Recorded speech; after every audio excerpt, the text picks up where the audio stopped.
안녕하십니까. 네.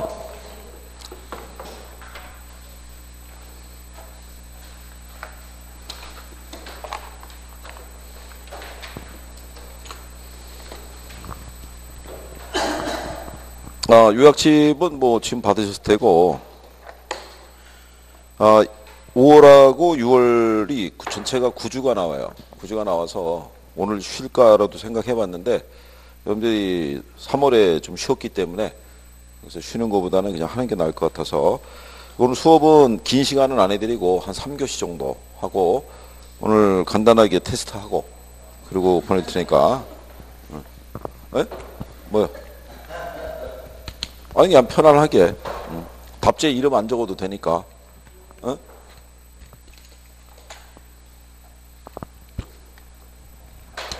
아니, 그 어차피 10월 28일 가서 시험 봐야 될 거 아니에요.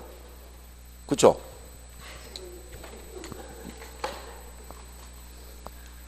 뭐 표정이 오늘 집에서 쉴 걸 이런 표정이에요? 어?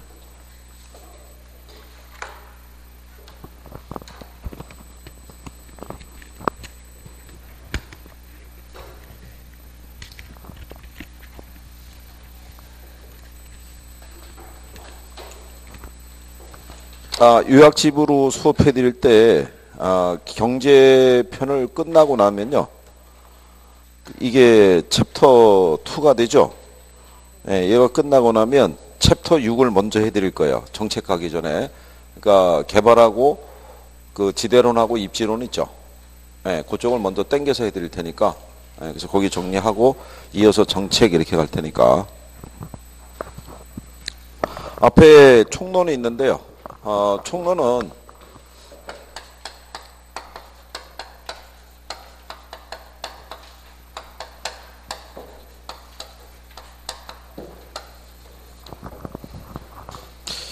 뭐 전체 내용에서 뭐 한 3문항 정도가 이제 출제가 되는데, 첫 번째 나와 있는 1절에 부동산학의 뭐 성격, 뭐 여기에서는 뭐 그렇게 크게 인식할 건 별로 없고, 우리가 이제 정의에 대한 거는 우리에게 주어진 희소한 자원을 어떻게 하면 효율적으로 이용하고 또 관리할 수 있는지, 그 부분에 대한 내용을 담고 있다라고 보시면 돼 있고, 지난번에 한 것처럼 이 성격하게 되면 일단 이제 부동산 학을 보게 되면 과학이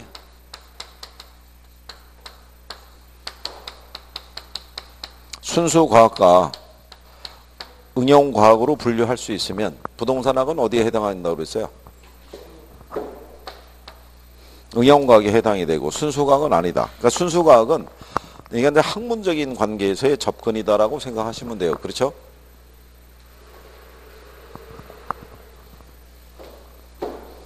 그러니까 요거는 말 그대로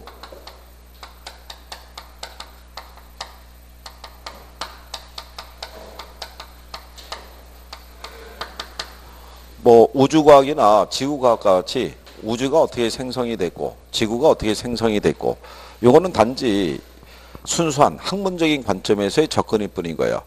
그리고 이 자체로 끝나는 것이지, 우주가 생성이 되고 지구가 생성이 되는 것이 우리 인간 생활에 미치는 영향, 상관관계를 전혀 여기서는 나타내질 않아요. 그러니까 학문적인 관점에서로 마무리하는 게 순수과학이면, 응용과학은 어떤 이론에 대한 부분을 어디에다가 접목을 시킨다는 거예요.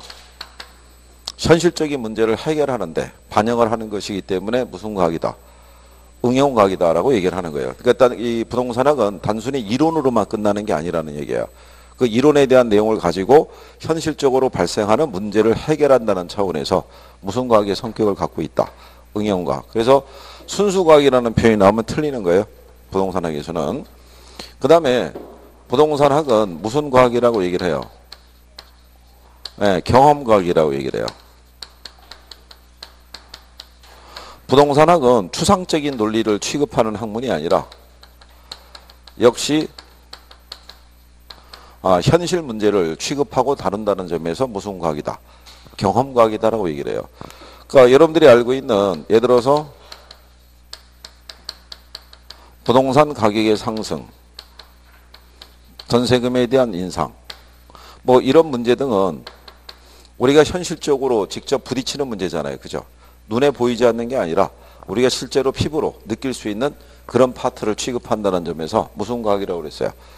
경험과학이라고 그러는 거예요. 경험과학. 그러니까 추상적인 논리가 들어가면 역시 틀리는 거고 순수라는 표현이 들어가면 역시 틀린다. 그래서 이 성격에서는 요거 두 가지만 유념하시면 돼요.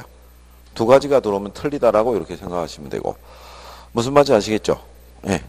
그리고 부동산학에서는요. 여러 분야의 학문과 연계되어 있다고 해서 무슨 과학이라고 그랬어요?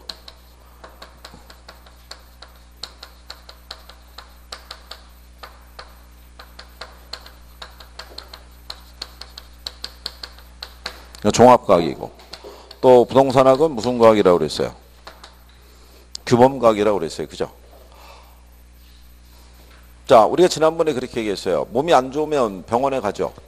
병원에 가면 의사가 뭐 써준다 그랬어요? 처방전을. 그 처방전을 써주는 게 부동산 학에서 하는 역할인데 단순히 이제 그 처방전만 써주는 게 국한되는 게 아니라 처방전을 써주는 사람의 올바른 가치관이 있어야 된다는 거죠. 왜 병원을 처음에 이렇게 개업을 하게 되면 그 병원의 입장에서는 환자를 좀 많이 모으기 위해서 처음에 처방전을 써줄 때 약을 좀 강하게 쓸 수도 있죠. 그럼 환자가 좀 빨리 날 수 있을 거 아니에요. 근데 문제는 약을 강하게 쓰게 되면 환자의 몸에 오히려 부작용을 초래할 수 있다 없다. 그렇다는 얘기죠. 그러니까 단순히 눈에 보이는 근시안적인 대책을 내놓게 되면 오히려 시장에서는 더 많은 피해를 볼 수도 있다라고 얘기해 주는 거예요. 몇 년 전만 하더라도 지금 우리나라 국민들에게는요. 대부 비율이라든가 총부채 상환 비율을 확대시켜주고 대출금리도 낮춰줘서 빚을 내서 집을 사라고 많이 권장을 했어요. 근데 지금 상태에서는 거꾸로 빚을 많이 내서 집을 산 사람은 이제 부담스러워지는 거예요. 왜냐하면 변동금리로 대출 받았는데 뭐가 상승하는 거예요? 대출 이자가 상승하게 되면 상환의 부담을 느낄 거 아니에요. 그러면 자기의 소득은 그대로인데 상환 부담이 커지면 사람들이 집을 내놓을 수밖에 없어요. 근데 내놓는 매물이 많아지면 주택가격이 폭락할 거 아니에요. 그러면 주택 산 사람은 앉아서 재산상의 손실을 감수할 수밖에 없는 그런 문제가 유발이 돼요. 그래서 규범과학이면 틀림이 없는데 올바른 가치관의 바탕을 둔 어떤 처방전을 내려야 되는 학문이다. 뭐 이렇게도 얘기를 해요. 그래서 이게 부동산학의 성격에 관한 부분이고 요거 두 가지만 유념을 하면 되고요. 13페이지에 가면 부동산 개념이라고 있어요.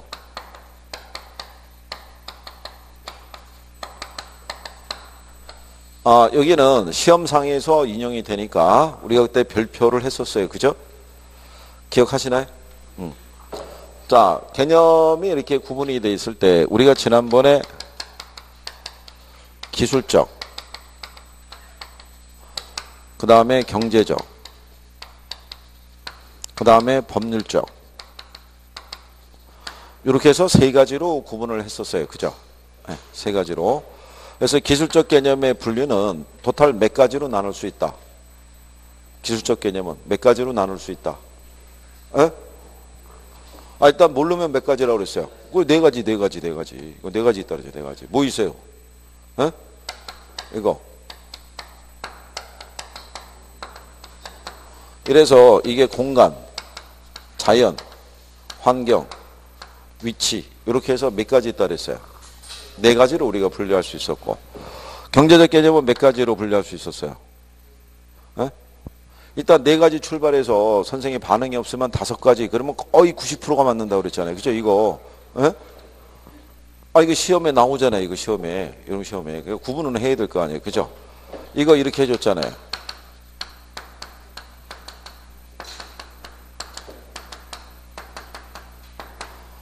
이게 앞에가 자산, 자본, 생산 요소, 상품, 소비재 이렇게 해서 다섯 가지라고 얘기했어요. 그죠? 이거는 그냥 꾸준히 활용하는 거예요. 지문상에서 그냥 맞는 지문으로 줄 수도 있고 틀린 지문으로 줄 수도 있고 그러니까 몇 가지 구별해야 된다. 이렇게 다섯 가지. 그렇죠? 그리고 우리가 경제에서도 하겠지만 생산 요소는 뭐를 생산 요소라고 그랬어요? 생산 요소. 제품을 만들 때 필요한 재료 있죠. 재료를 생산 요소라고 그래요. 그죠? 그럼 생산 요소 가격이라는 거는 그러면 재료를 사용했으면 당연히 비용이 발생할 거 아니에요. 그죠? 그걸 우리가 생산 요소 가격이라고 얘기한 거예요.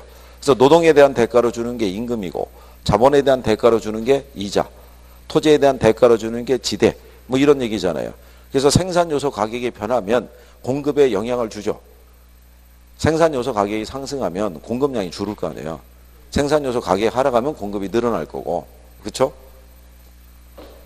오늘 나오기 싫은 거 억지로 나왔죠. 에? 아침에 고민했죠. 가야 되나 말아야 되나. 그렇죠? 선생도 내려오면서 후회했어요. 오늘 휴강을 시킬까 말까 뭐 이래가지고. 그죠? 평상시보다 시간이 더 걸렸어요. 한 2시간 정도 좀 더 걸려서 여기로 왔어요. 차가 많이 밀리더라고요. 이게.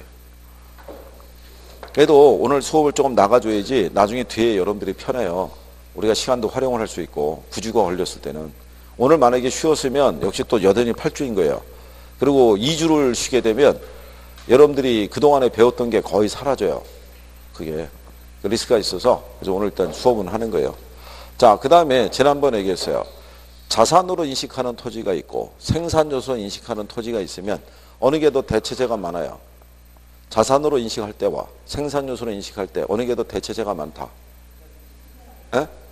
생산요소를 빼고 얘기해 보세요. 그렇죠? 여기 물건을 만들 때 투입하는 재료로 쓰이는 토지 있죠. 토지는 대체재가 없어요. 근데 자산으로 인식하면 대체재가 존재하죠. 토지 말고도 부동산 말고도 금융자산들이 존재하잖아요. 그러니까 대표적인 게 주식 이런 거 얘기하잖아요. 주식시장이 호황이면 부동산 부분에 투자했던 자금들이 주식시장으로 흘러들어가죠. 근데 반대로 주식시장이 위축이 되고 부동산 시장이 호황이라고 그러면 그 자금이 다시 또 부동산 부문으로 흘러들어올 수 있어요, 없어요? 그러니까 대체관계하는 게 존재하는데 생산요소 투입하는 애는 얘 하나밖에 없다고요. 그러니까 얘를 대신할 만한 수단이 있다 없다? 없잖아요. 그래서 도시토지에서는 토지를 집약적으로 이용하는 거예요. 도시는 수요가 많이 몰리잖아요. 그럼 더 많은 공간을 필요로 하는데 공간을 우리가 생산해낼 수가 없잖아요. 그러니까 결국은 토지를 뭐로 대체해서 자본으로 대체했을 수밖에 없다라고 얘기하는 거예요. 그래서 얘하고 보면 얘가 상대적으로 대체재가 거의 없다고 보시면 되는 거예요. 그 다음에 여기 법률적 개념이 있죠. 법률적 개념을 나누게 되면 협의의 부동산이 있고 그 다음에 뭐 광의. 자, 협의의 부동산의 또 다른 표현은 민법상 부동산이라고 할 수도 있고, 그렇죠? 또 좁은 의미의 부동산. 이 세 가지 표현으로 다 출제한다고 그랬죠. 협의의 부동산이란 우리가 뭐 가르쳐요? 토지 및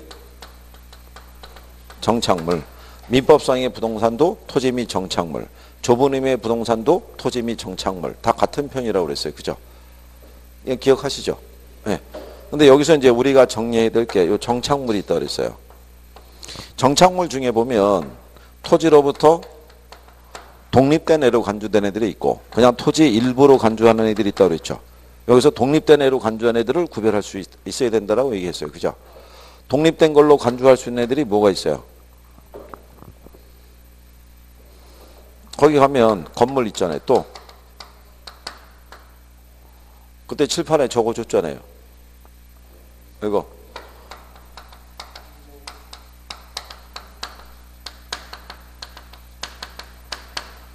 임목에 관한 법률에 의해서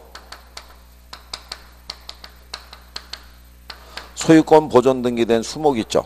결국 뭐 임목이라 보시면 되겠고 또 임목에 관한 법률에 의해서 그렇죠. 명인 방법을 갖춘 수목의 집단 있죠. 이런 애들이 다 토지로부터 독립된 물건으로 간주한다라고 얘기했어요. 그죠? 무슨 말인지 아시겠죠? 이거는 실상 여러분들이 어디서 다 배우냐면 민법에서도 배우고 가끔 중개사법에서도 중개사 선생이 얘기를 해줘요. 이 관계에 대해서. 임목만 따로 거래할 수도 있어요, 없어요? 임목만 따로 거래할 수 있어요. 임목도 같이 비싼 애들이 있다고요. 그죠? 네, 그래서 거기서도 설명을 해준다고요. 그죠?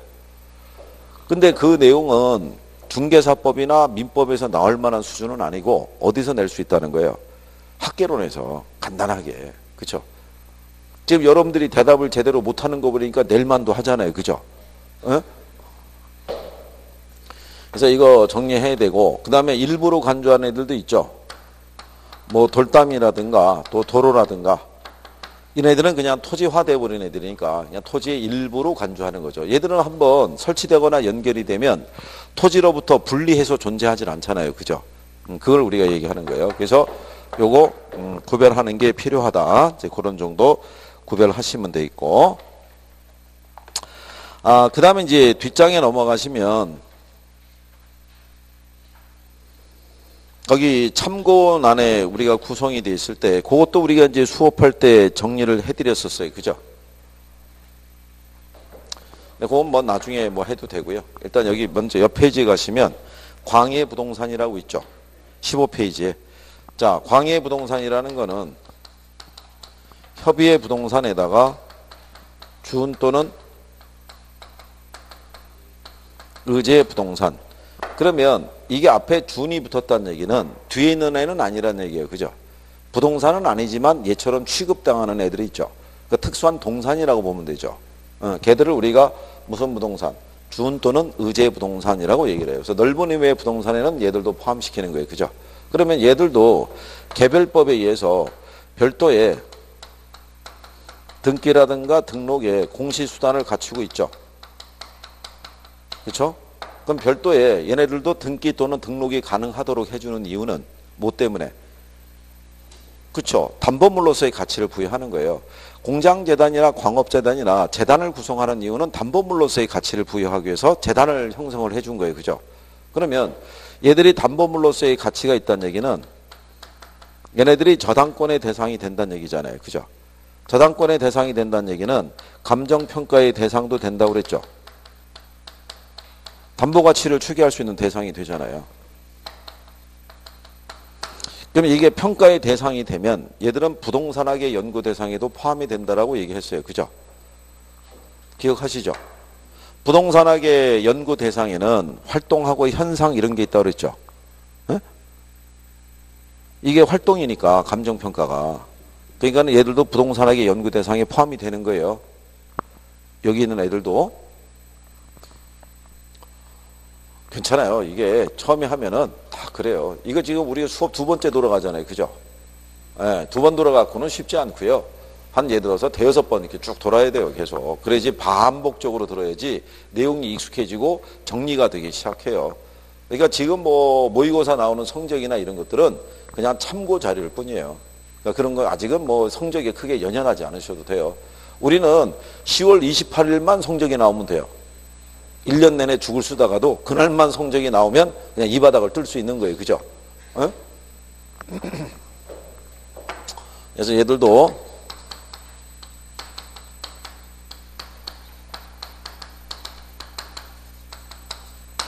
그래서 여기 있는 준 또는 의제 부동산이 감정평가의 대상에 포함이 된다고 그래가지고 우리가 감정평가론에 가서 물건별 평가 방법 다 해봤잖아요.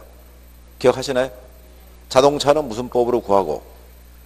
거래사례비법. 항공기, 그 다음에 선박, 건설기계는 무슨 법으로? 원가법으로. 그게 다 방법이 표시가 되어 있는 거예요. 무슨 대상이 되니까? 감정평가의 대상이 되니까. 그렇죠? 그러니까 그런 애들이 존재한다는 거를 구별을 해주시면 되고, 자, 경제적 개념에 대한 내용 등에서는 이제 정리해드린 거고, 뒤에 16페이지에 가시면 이것도 요즘 용어로 쓰니까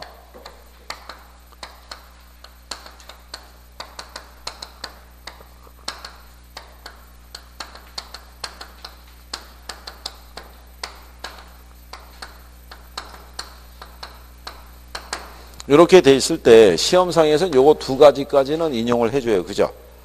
복합 개념이라고 나오면 우리가 뭐 생각하면 된다 그랬어요? 이거는 법경기, 즉 법률과 경제와 기술의 세 가지 측면으로 인식하고 접근할 때 부동산을 무슨 개념? 복합 개념의 부동산이라고 했고, 여기는 복합 부동산이라는 거냐?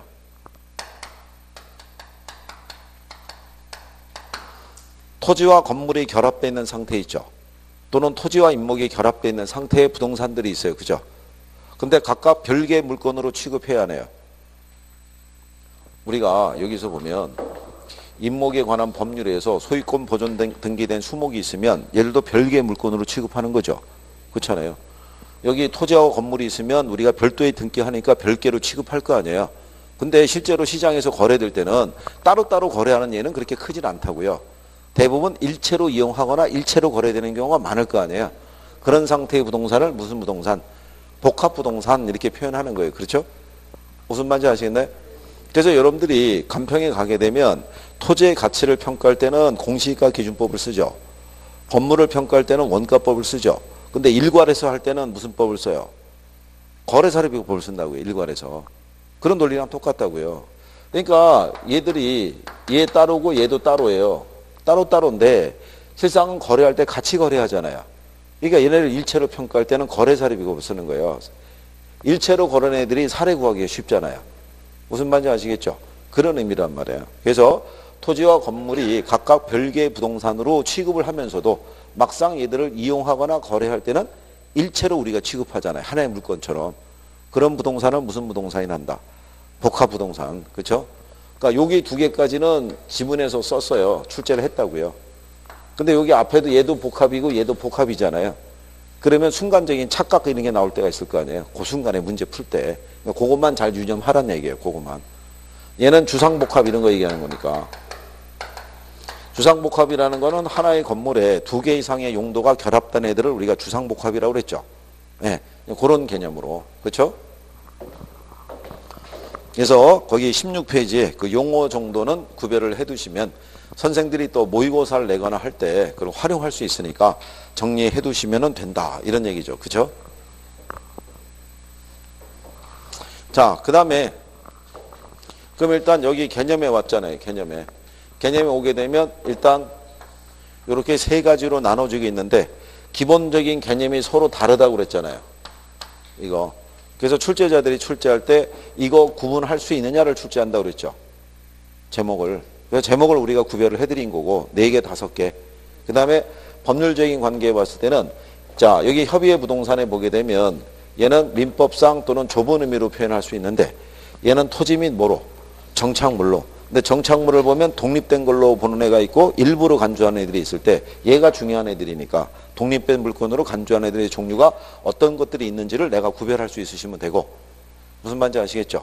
그 다음에 넓은 의미에서는 얘들도 포함할 수 있는데 그럼 얘들을 포함을 시키는 거는 협의의 부동산인 토지와 건물과 마찬가지로 무슨 대상이 될 수 있도록 담보물로서의 가치를 갖기 위해서 이렇게 분류했다라고 생각하시면 돼요. 무슨 말인지 아시겠죠?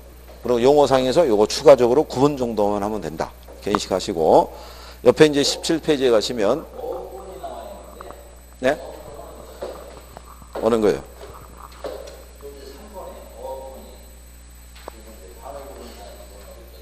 네, 얘도 들어가요. 네. 그래서 얘도 어업권 그 원부에 거기다 등록을 하잖아요. 자동차도 등록회를 시킬 때 보면 자동차 등록 원부가 있잖아요. 그러니까 등기의 대상이 되는 애가 있고 법률에 의해서 등록의 대상으로 취급하는 애가 있는데 자동차도 담보물로서의 가치를 갖고요. 여기는 이 선박에 대한 어업권도 역시 마찬가지라는 얘기죠. 근데 다만 뒤에 가시게 되면 어업권에 대한 것도 감정평가할 때 방법이 명시가 돼 있어요. 명시가 돼 있는데 지금은 먼저 정리가 가능한 것만 정리해드린 거예요. 그러니까 뒤에 나중에 이제 감정평가에 분류해서 아직 여러분들에게는 어업권에 대해서는 출제한 선례는 없어요. 근데 나중에 우리가 조금 더 들어가면 종류나 이런 것들을 늘려서 정리를 해드려요. 그러니까 종류만 포함이 됐다는 것만 인식하셔도 돼요. 그 다음에 이제 뒤로 가셔서 부동산 분류라고 해서 17페이지에 나와 있어요. 그럼 얘도 시험에서 또 인용을 하니까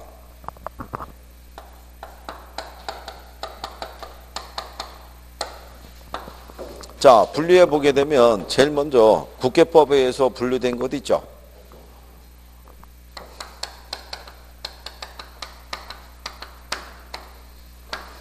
거기 가면 이제 우리나라의 모든 이제 국토에 대한 공간은 지역과 지구, 구역으로 이렇게 나눠 있는데 그 중에서도 이제 용도 지역을 크게 4가지로 나누죠. 도시지역, 관리지역, 농림지역, 자연환경, 보존지역으로. 근데 이 중에서 여러분들은 도시지역 정도는 알고 계시잖아요. 주상공록이라고 그래가지고 공법을 배우면서 정리를 했을 것이고 실제 시험에서는 자연환경 보존지역하고 녹지지역하고 바꿔서도 한번 낸 적이 있고 자연환경 보존지역을 어느 지역에 포함시켜서 주거지역에 포함을 지어서 그러니까 도시지역에 포함시켜서도 한번 출제한 적이 있다고 그랬죠. 네, 그래서 그리고 이제 지난번에 얘기했지만 지역과 지구는 중첩해서 지정이 된다 안 된다. 네? 지역과 지구는 중첩해서 지정이 돼야 안 돼요. 용도 지역과 지구는. 여러분 시험 문제 나온 거예요. 그게 답이에요. 그게. 예? 된다고요. 예? 그게 안 된다고 그래가지고 틀리게 저희 답이 틀리게 오답으로 나왔었다고요. 나중에 저기 공법에 가서 보시게 되면 그러면 그 용도지구는 중첩해서 지정할 수 있어요? 하나의 대지에 지역과 지구는 중첩해서 지정할 수 없어요?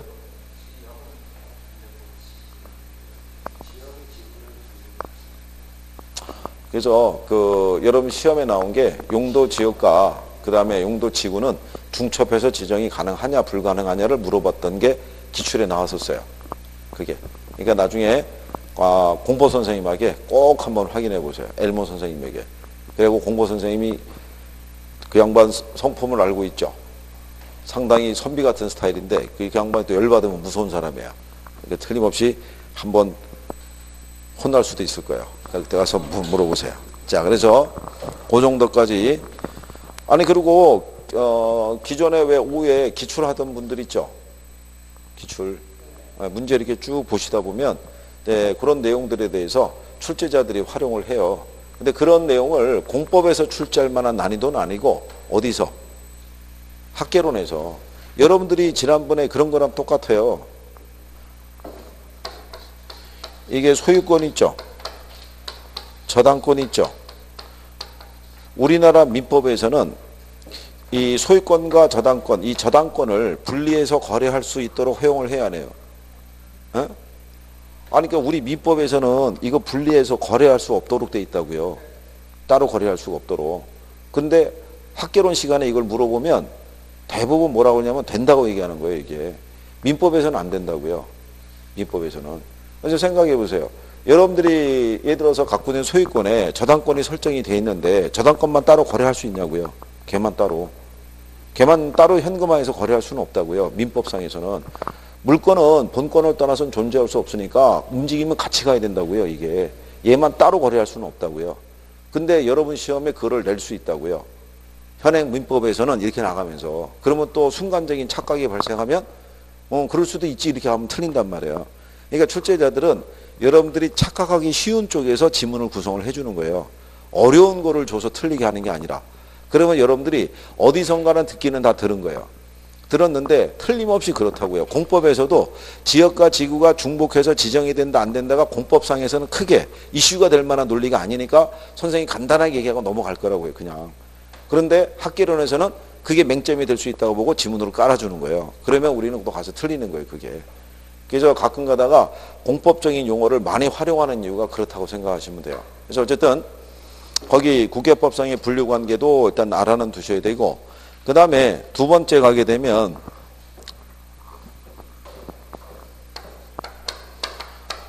이게 공간정보의 구축 및 관리 등에 관한 법률이라고 있죠. 예? 우리 교재에는 지적법이라고 돼 있고 종전에는 우리가 이제 지적법 이렇게 표현했는데 법의 명칭이 또 바뀌었잖아요. 공간정보의 구축 및 관리 등에 관한 법률로. 그래서 몇 개의 지목으로 나눠져 있어요. 네, 28개의 지목으로 나눠져 있는 거예요. 근데 28개의 지목 중에서 여러분들이 28개를 학개론에서 다 외우라고 얘기하지는 않고요. 요 지목 중에서 학개론에서 많이 쓰는 게 요거 두 가지라고요. 국어하고 유지 있죠. 네, 요거 두 개를 많이 써요. 요거 두 개를 많이 쓰는 이유가 뭐겠어요? 제목만 보고는 무슨 말인지가 구별이 안 되는 거예요. 나머지는 대충 제목을 보면 유추가 가능한데 요 둘은 구별이 안 되니까 얘들을 지문상에서 활용을 하는 거예요. 이게 기출에서 얘가 한번 등장한 적이 있어요. 최근에 25회 때. 얘는 뭐로 등장했냐면 아까 토지로부터 독립된 물건이 있죠. 독립된 물건이 아닌 게 뭐냐 그랬을 때 답이 이걸 준 거라고요. 국어를. 얘는 도랑이잖아요. 그러니까 토지로부터 독립된 물건으로 별도의 등기가 되는 대상이 아니잖아요. 근데 국어만 봐갖고는 무슨 말인지 모르잖아요. 그래서 이런 걸 쓱 집어넣어 주는 거예요, 이게. 그러니까 유지같이 저수지 같은 이런 애들도 여기 넣어놓으면 이게 무슨 말인지 모르니까. 그러면 얘는 땅지가 들어가 있잖아요. 그러면 우리가 토지 이용 활동상에서 분류할 때 얘는 안 들어가 있죠. 택지, 대지, 필지, 획지 이런 데 얘는 포함이 안 돼 있잖아요. 그러니까 이런 거 이제 쓱 끼워놓고 이제 물어보고 그러니까 요거 두 가지 정도만 인식을 하란 얘기예요. 그 다음에 우리는 거기 세 번째 남아있는 부동산 그 활동상의 토지의 분류 있죠. 예, 거기다 별표하시면 돼요.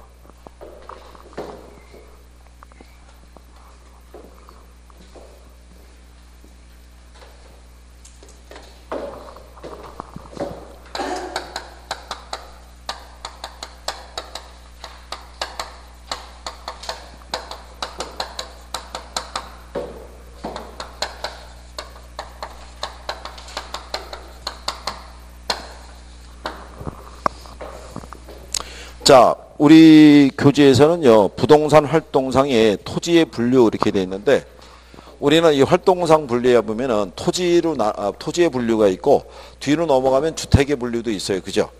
근데 요즘 출제자들은 주택의 분류도 써요. 그러니까 쓰는 이유가 뭐냐면, 원래 이게 활동상 부동산을 분류하면, 부동산 그러면 대표적인 게 이제 토지하고 건물이고, 건물 안에 보면 이제 주택도 있잖아요. 그죠? 그러니까 주택의 분류를 갖다가 사람들이 소홀하게 생각하니까 거기도 이제 지문으로 쓰기 시작하는 거예요. 그러면 또 쉽게 틀릴 수 있으니까. 그래서 일단 거기 활동상에 분류 보게 되면 우리가 지난번에 이렇게 했었어요.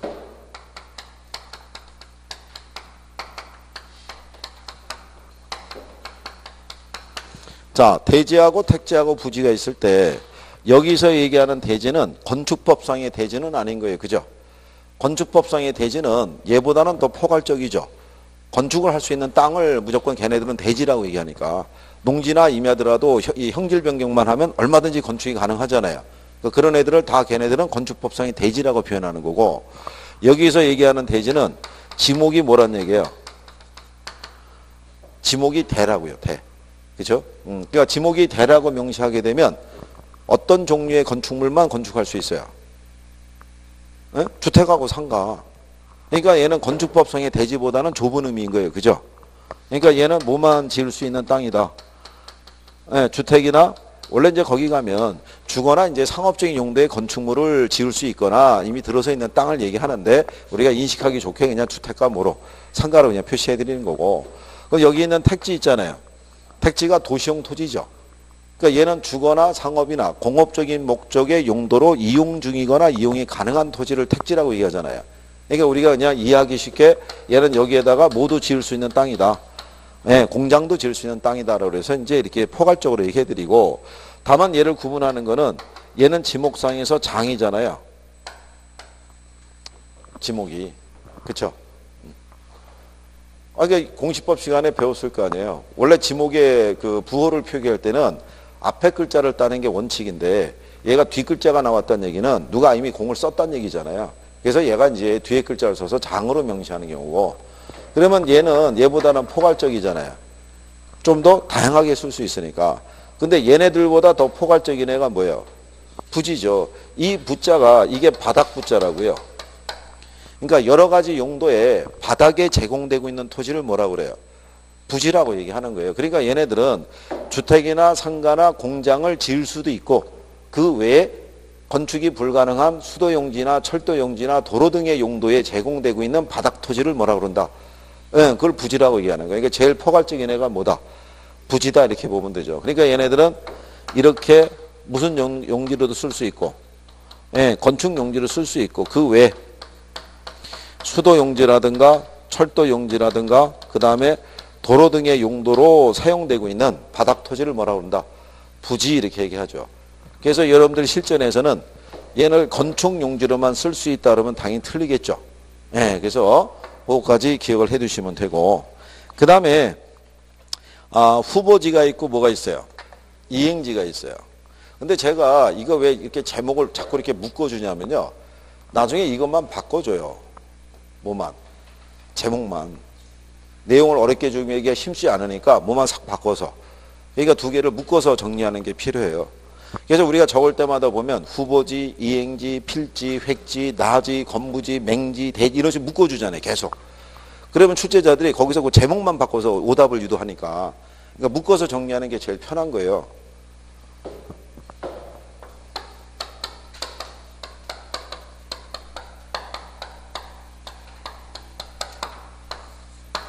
자, 그러면 후보지하고 이행지에서 구분할 수 있는 그 부분은요, 얘는 요 얘기고요.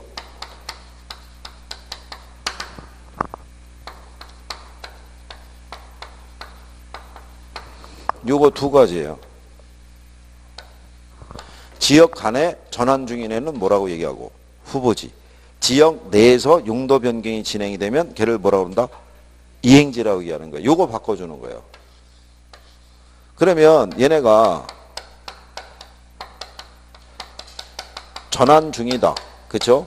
용도 변경 중이다 했을 때 요 중의 의미가 이게 ing의 의미잖아요. 이거는 실전에서는 나온 선례가 없어요. 그러니까 이거는 모의고사 볼 때 선생들이 낼 수 있는 수준의 문제라고요. 그러니까 실전에서는 요것만 잘 구별하면 되는 거예요. 지역간이냐 지역내냐. 이거는 뭐냐면 선생들이 내주는 거는 이미 완료가 된 토지를 우리가 후보지다 이행지라고 얘기하지는 않는다는 논리죠. 진행 중이란 얘기죠. 이게 종결이 된 건 아니란 말이죠. 그런 의미에서 물어보는 건 모의고사에서 나올 수 있고 실전에서는 요걸 가지고 물어보니까. 그래서 우리가 토지의 용도 지역을 나누면 택지가 있고 농지 그 다음에 뭐 임지 여기는 주거 상업 공업 전 답 과수원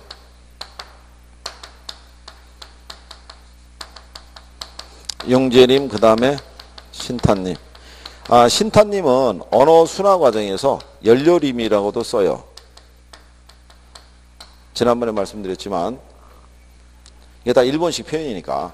그래서 여기 있는 우리가 농지하고 임지를 비택지라고 그랬죠. 연상을 해보시면 논밭인 상태, 나무가 들어서 있는 상태에서는 바로 건축행위가 불가능하죠. 그러니까 대지 조성공사를 하든 형질 변경을 하든 해야 될 거 아니에요. 아직 그게 안 돼 있는 애들을 우리가 비택지라고 그래요.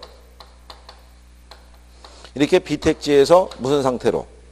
택지로. 이렇게 지역간 전환되고 있는 애들을 뭐라 그런다? 걔들을 후보지. 그렇죠? 그리고 농지라고 하는 용도 지역 안에 세분화된 지역이잖아요. 예, 요 안에서 이렇게 용도 변경이 진행 중이면 우리는 뭐라 그랬어요? 예, 이걸 이행지다라고 이렇게 얘기한 거죠. 그죠? 예, 그래서 얘는 지역 안에, 얘는 지역 내에서. 예, 그것만 큰 틀에서 구별할 수 있으시면 돼요. 선생들이 줄 수 있는 건, 자, 밭이 상업지역으로 또는 논이 상업지역으로 이렇게 변경이 되는 것도 얘는 후보지라고 얘기를 해줘요. 지역 간의 전환 중이니까. 이렇게. 근데 이렇게 물어본 거는 출제한 선례가 없어요. 근데 어디서는 쓸 수 있다. 모의고사에서는 쓸 수 있다는 거예요. 모의고사에서는. 그러니까 여러분들은 일단 정리는 큰 틀에서 정리하는 거를 포인트로 해서 정리해 두시면 돼요. 지역 간에 전환되는 거를 뭐로? 후보지. 지역 내에서 용도 변경이 진행되는 건 뭐라고 한다? 이행지. 그것만. 그 다음에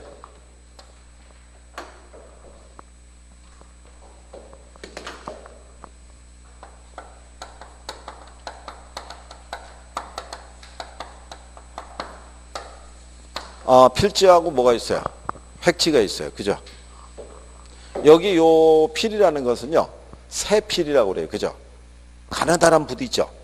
가느다란 붓으로 뭐를 나누는 거예요? 토지 소유의 경계를 구분해 주는 거예요.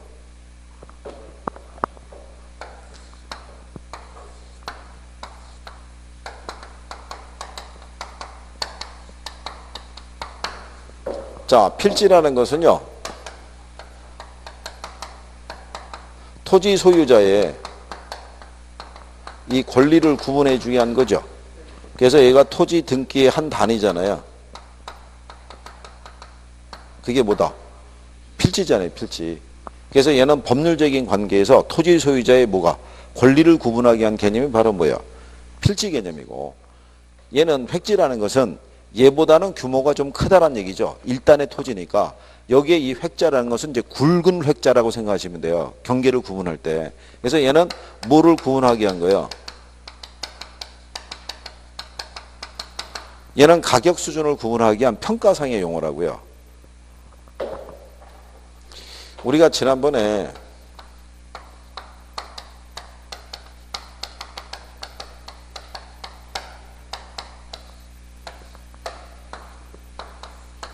뭐 이런 식으로 이렇게 돼 있어서요. 여기 보니까 땅이 뭐 이렇게 돼 있던데. 터미널 앞에 있는 부지들이 있을 거 아니에요. 그죠? 터미널. 여기 뭐 주차장으로 쓰고 있던데 대충 보니까. 그러면 만약에 이쪽에 이렇게 땅이 있다 그러면 이 땅의 소유 관계가 한 사람 소유일 수도 있지만 그렇지 않을 수도 있잖아요. 그러면은 그 경계를 구분을 해줘야 되잖아요. 이렇게. 여기는 갑의 땅, 여기는 을의 땅, 여기는 을의, 뭐 정의 땅 이런 식으로 구분을 해줄 때 이렇게 나눠주는 개념이 뭐다? 필지라는 거죠. 그래서 우리는 등기할 때 필지별로 이렇게 등기하도록 돼 있잖아요. 그죠? 그러니까 이렇게 소유권의 경계를 구분해 주는 개념이 바로 뭐 필지란 얘기고. 그런데 역 앞에 있는 여기 일단의 토지잖아요. 얘네가. 이게. 그러면 이 토지는 이쪽에 있는 1단의 토지하고 비교했을 때 가격대가 서로 다를 수 있어요, 없어요? 있을 거 아니에요. 그때 이게 하나의 단위로 묶어서 가격대를 표시해 주는 개념이 바로 뭐다? 그게 획지다 이런 얘기예요. 획지. 무슨 말인지 아시겠죠? 네, 그래서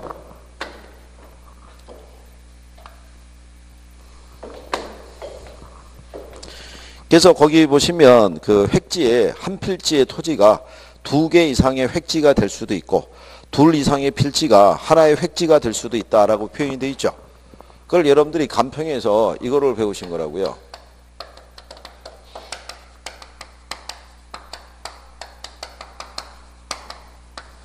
간평에서 개별 물권 기준 원칙이라고 배워봤죠. 간평에서. 어? 이천여. 이거 말고 혹시 기억나는 원칙 없어? 간평에서? 이거 말고? 이거? 그때 안 나와서 모르겠다고? 간평할 때? 괜찮아. 그래도 이천여는 그래도 최천여에 비해서는 꾸준히 나오고 있는 거야, 지금. 우리 최천여는 가끔씩 얼굴 보이죠, 이게 지금. 그래서 지난번에 최천여가 저녁에 왔길래 얘기했다고. 아니, 어느 날 같이 오는 날이 있어야지. 둘이 나란히 앉혀놓고 내가 물어볼 텐데. 매번 어긋나니까. 이천여도 최천여 본 지 오래됐지? 어? 그냥 지금 오늘 여기도 지금 안 나온 분들이 있는데 이미 아마 비행기 탔을 거예요. 그죠? 어? 아마 지금쯤에 현지공항에 도착했을 거예요. 야, 확실히 외국의 공기는 틀려 이러고 있을 거예요. 그죠? 돌아오면 죽음이라는 거죠. 그럼 따로 시험 볼 거예요. 따로. 거기는. 아무 저기로 없을 때. 그죠? 이게 벌써 빨리 출발한 사람은요. 지난주 금요일 날 출발했어요. 지난주 금요일 날 이미 공항이라고 연락 왔어요. 잘 다녀오겠습니다. 그래요. 푹 쉬고 오세요. 이러고 이제 대화가 끊겼는데 하여간 참.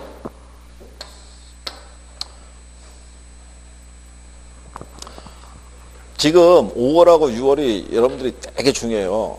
5월하고 6월에 실력을 올리면 그죠? 무난하게 동차까지 되면서 가는 거고 5월과 6월이 지나가면 그죠? 지금 5월 달로 들어왔으니까 남은 게 이거 있어요. 이제 이렇게 남아있는 게 이게 남아있는 게 이거 있다고 그랬더니 어저께 그 학원에서 막 얘기하는 거예요. 뭘 얘기하냐면 얘도 넣어주라고. 이틀밖에 안 지났다고. 아직 많이 남아있다고. 아니 남아있긴 일단 5월달 들어왔으면 남는 게 이거밖에 없는 거죠. 이거 금방 가는 거예요. 금방. 그리고 특히 6월달 지나고 나면요 가는 속도가 1.5배 빨라요. 그냥 확 가요. 그냥 조금 지나면 바로 원서 접수하고요. 원서 접수 끝나고 나면 벌써 여러분 지금 반팔도 등장했잖아요. 옷차림이 반팔도. 그렇죠? 네. 이 팔의 길이가 길어지면 시험장 가는 거예요. 다 온 거예요. 이거.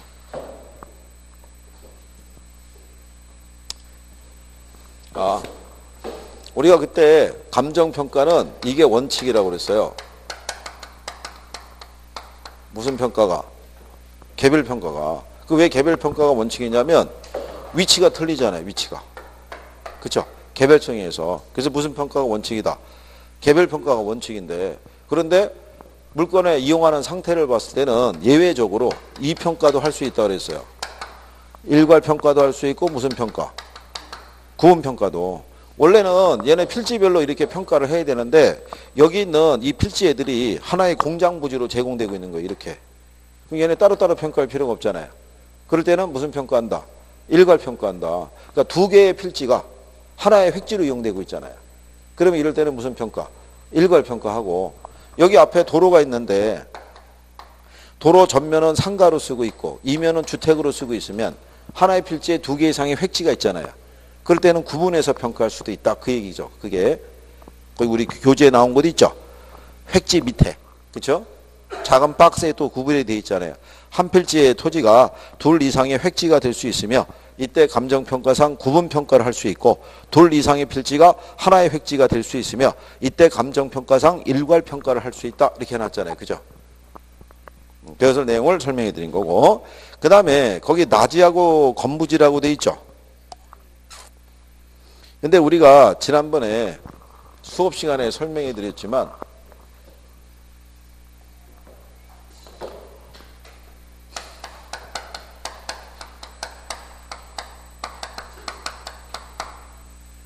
우리는 그냥 나지 개념은요. 우리 기본서상에서 그때 밑줄친 개념이 있죠. 낮이란 지상에 건축물이 없고, 그죠? 사법성의 제약이 지상권 등 토지의 사용 수익을 제한하는 권리가 설정되어 있지 아니한 토지를 낮이라고 했다라고 표현했었죠. 예, 그 개념으로만 정리하시면 돼요. 무슨 말인지 아시겠죠? 갱지하고 저지의 의미는 일본에서 쓰는 표현이기 때문에 여러분 시험상에서는 갱지라는 표현으로는 안 나와요. 그냥 낮이라고만 나오지. 그래서 우리가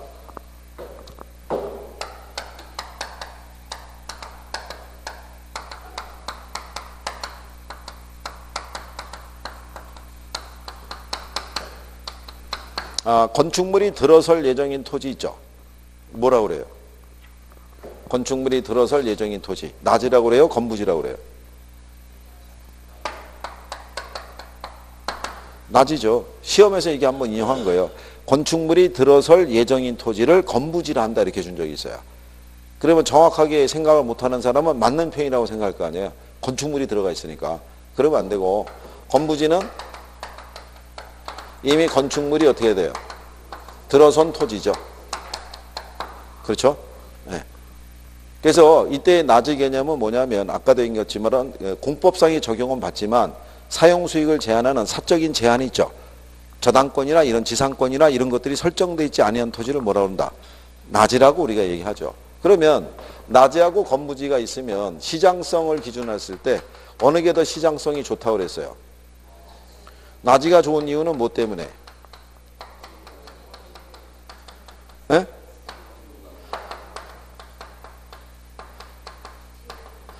이걸 기대할 수 있으니까 뭐가? 낮이가. 그래서 우리가 연계를 조금 하면 표준지 공시가 산정할 때 있죠. 예, 표준지 공시가 산정 원칙이 낮이 상정 평가예요. 왜냐하면 부동산의 가치는 이 상태로 평가해야 돼요. 무슨 상태?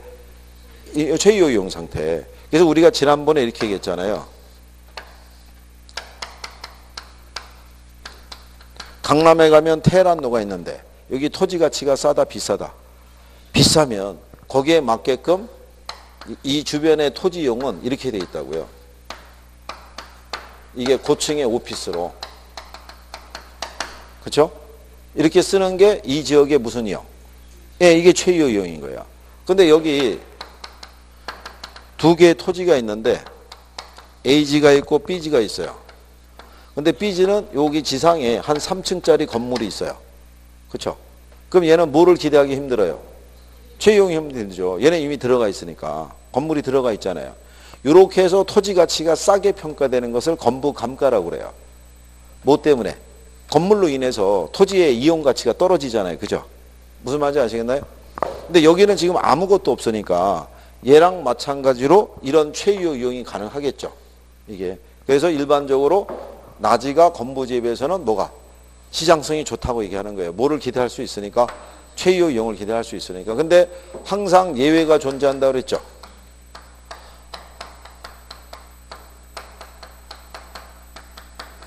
이렇게 될 수도 있는 거예요. 그죠? 여기 일단에 택지가 있으면 택지는 건축물을 지을 수 있는 땅이잖아요.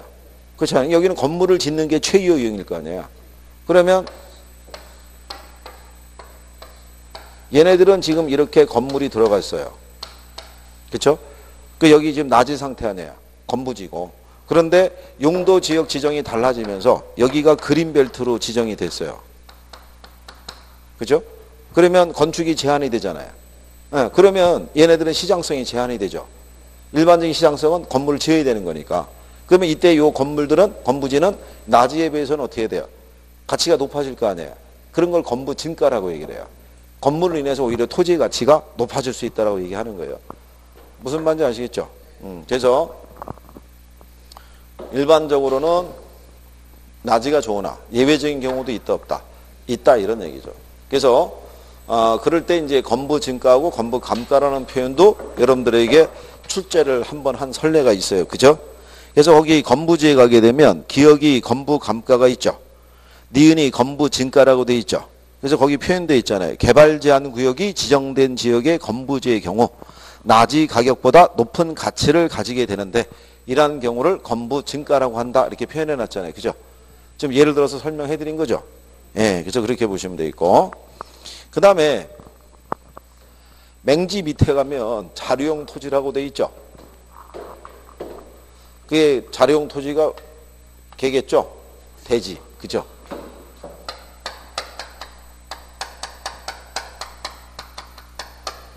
이 대자가 자로 대자니까, 그죠? 그래서 대지하고 뭐가 있다? 맹지. 도로하고 접속된 면을 가지지 못한 토지를 뭐라고 그랬어요? 네, 맹지죠, 맹지. 그렇게도 출제한 적이 있어요. 네, 도로하고 어떤 접속면을 가지지 못한 상태의 토지를 뭐라고 그러느냐? 그럼 답이 바로 뭐다? 맹지. 이렇게 출제를 한 선례도 있다고요. 그러니까 이거는 간단하게 우리가 구별할 수 있고, 얘는 도로하고 접한 통로를 가지고 있죠. 도로가 있으면 이런 식으로 주변 토지에 둘러싸여 있어서 통로를 전혀 가지지 못한 상태의 토지는 우리가 뭐라고 그러고? 맹지. 도로하고 이렇게 연결이 되어 있는 통로가 있잖아요. 그 상태의 토지는 뭐라고 한다? 예, 그건 우리가 여기 나온 대로 대지라고 얘기하죠. 자료대자니까. 그렇죠? 그래서 그렇게 우리가 구별을 했었고요. 그러니까 거기 그 자료용 토지라고 돼 있을 때 시험에 자료용 토지라고는 안 나와요. 용어가. 무슨 말인지 아시겠죠? 근데 얘가 다 일본식 표현이기 때문에 만약에 쓰면 한문으로 다 써줘요. 구별해야 되니까. 그냥 대지라고 하면 안 되니까. 그 다음에 이제 옆에 가시면 법지하고 뭐가 있어요? 빈지. 자, 여기서의 법지는 소유권은 인정이 된다, 안 된다? 소유권은 인정이 돼요. 근데 경제적인 실익 있죠? 이게 없는 토지를 뭐? 법지. 빈지는 소유권이 인정이 안 되죠? 근데 뭘은 기대할 수 있는 거? 네, 실익은 기대할 수 있는 토지를 우리가 빈지라고 얘기를 했어요. 그죠? 법지는 이쪽에 상부에 이렇게 건축물 지으려고 그랬을 때 이렇게 경사진 면이 있으면 얘가 붕괴될 수 있다고 그랬죠.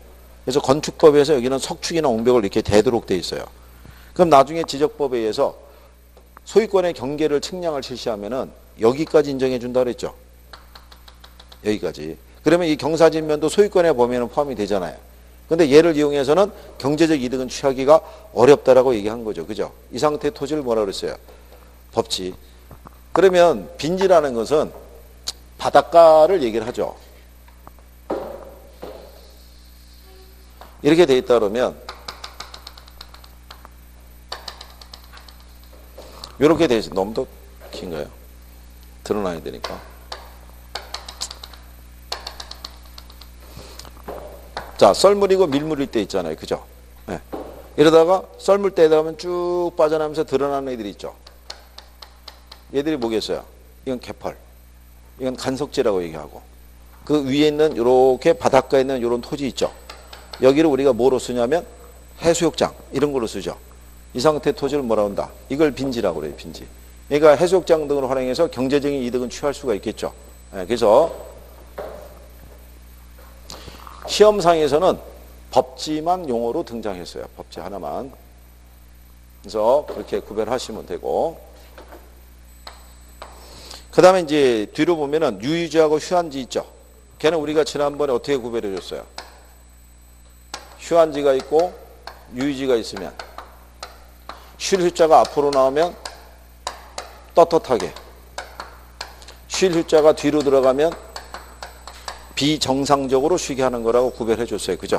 네, 그러니까 이렇게 정리하시면 되고. 그 다음에 포락지 얘기했었죠.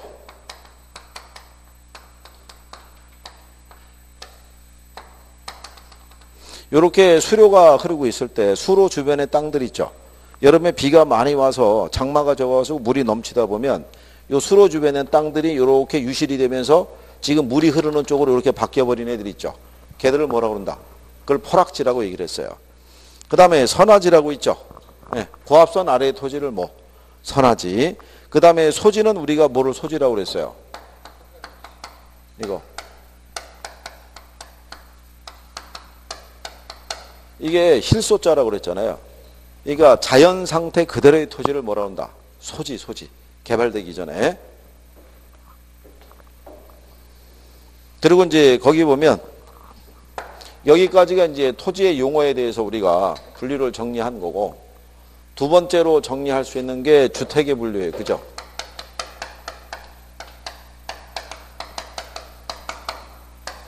그래서 여러분들 이제 교재에 보게 되면 단독주택이 있고 뭐가 있어요? 거기 가면 이제 공동주택이 있죠. 네. 자, 그러면 단독주택에 대한 관계가 공동이 있으면 얘를 기준으로 정리하는 게 낫다고 그랬죠. 그래서 여기 종류가 뭐 있다고 그랬어요? 이렇게. 근데 여기서 항상 문제로 주는 건 얘라고 그랬죠. 얘가 다세대도 있고, 다가구도 있고, 다중도 있고. 근데 여기 다는 뭐라고 그랬어요? 에? 이거 이렇게 묶어줬잖아요, 그때.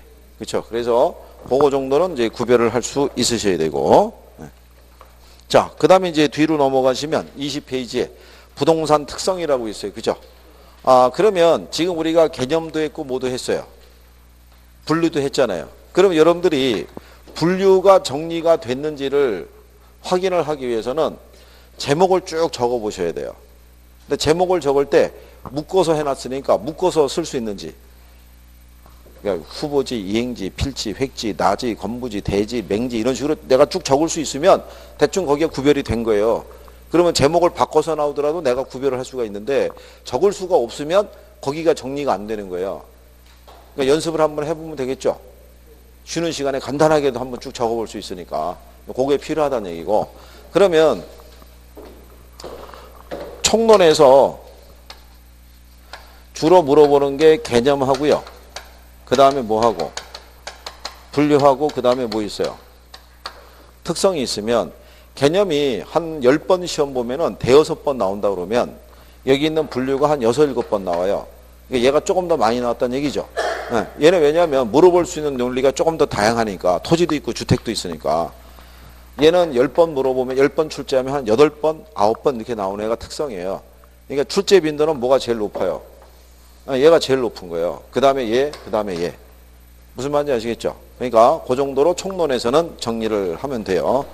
그래서 잠깐 쉬었다가 20페이지서부터 하죠.